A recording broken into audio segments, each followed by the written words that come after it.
A COVID ambassador is one who tries to teach the people, enlighten them and let them know what is going on and how serious this COVID thing is. If you want to know more about this COVID-19 ambassador program, as well as if you are interested in seeing how schools and other stakeholders have been adjusting during the pandemic, stick around for this episode of Western Roundup.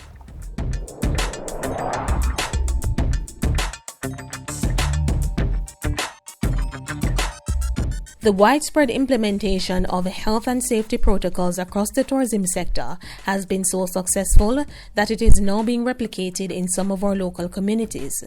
This is being done through the Jamaica Hotel and Tourist Association's COVID-19 Ambassador Program. It is a program where our trained employees will go into adjacent communities to their hotels and to ensure that they train the communities in simple procedures. I mean, hand washing, social distancing, mask wearing, and sanitization. I can recall when COVID just started in March, I think my taximen in my area were so serious. I mean, you couldn't go in the taxis without them sanitizing your hands, and they were also listening to the protocols of the government where they had one less persons.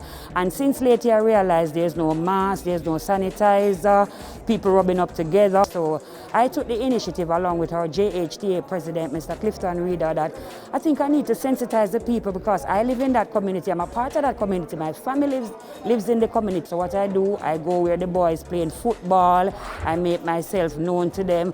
I tell them, listen man, we have to do this together. At work, I'm like a police, for want of a better word, because I go around and I say to them, listen, that's the incorrect way to wear the mask, let's practice the social distance. I know we're a touchy-feely, people we love to embrace and stuff. So that's basically what a COVID ambassador does. So far, 2 St. Anne communities are benefiting from the program, which will soon expand to other parishes. In the meanwhile, the Ministry of Education, Youth and Information is being lauded for its support of students on the Program of Advancement through Health and Education path. Students at the Brownstown and Alva Primary Schools in St. Anne and the Barretown All Age and Glendavon Primary Schools in St. James received tablets under the Tablets in Schools program to assist in their virtual learning. It's an awesome feeling. We're so delighted that we were able to get these tablets to help with our teaching and learning.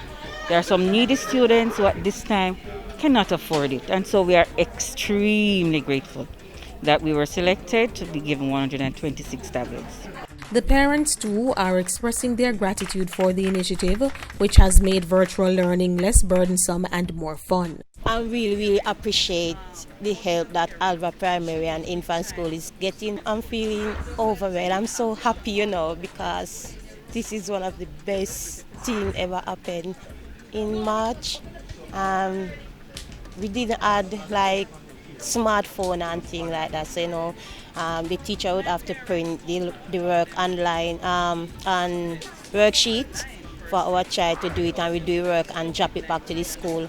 So now that this come out, it will be so much fun and easier for us parents. My daughter did really need one, and I'm pouring out for others who really need it. So when I heard of it, it's all for me.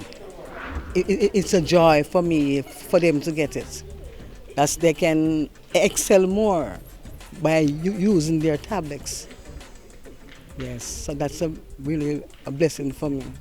The program will benefit students from grades 4 to 6 in schools across the island.